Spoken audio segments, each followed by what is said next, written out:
E aí pessoal, fazendo um vídeo novo aqui. Vamos ligar uma plaquinha Bluetooth dentro desse som da Positron. Vou ligar essa plaquinha aqui, ó. Aqui ele tem tudo, ele tem CD, tem aqui USB, só não tem cartão de memória. Mas, né, vou botar um Bluetoothzinho nele aqui pra ficar melhor. Já tirei a tampa dele aqui já. Já soltei o leitor de CD dele, né, para adiantar. Agora aqui, o que é que a gente vai fazer? Vai ligar o sinal dele, né? Ligar o sinal dele aqui.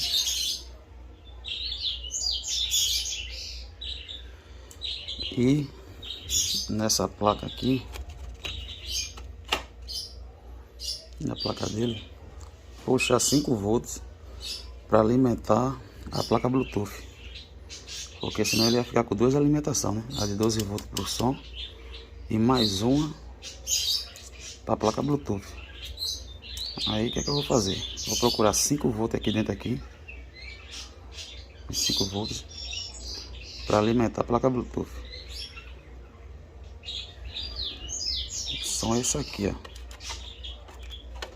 Se eu tiver um,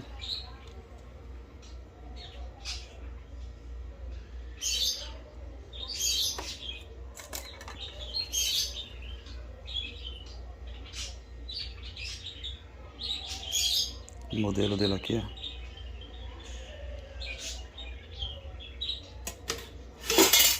Já eu volto quando achar o sinal aqui, rapidinho.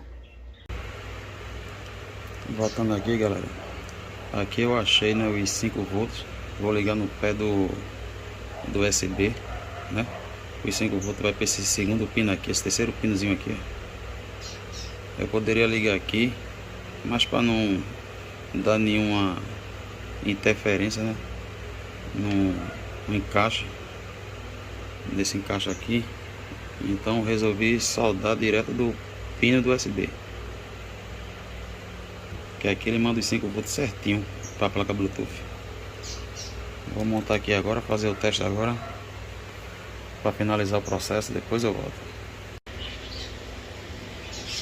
Aqui, galera, já tá tudo ligadinho já. Puxei os 5 volts, como eu disse aqui, ó, do USB, né? Vem por aqui para a plaquinha, tem essa conexãozinha aqui, né, para não puxar direto da placa. O auxiliar aqui atrás aqui,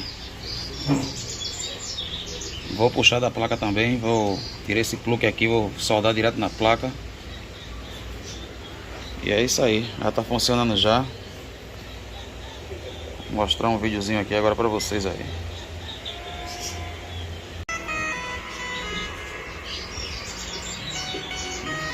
Aqui, galera, tudo funcionando direitinho já.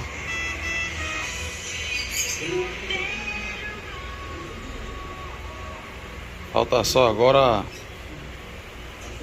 embutir a instalação agora. Funcionando já de boa.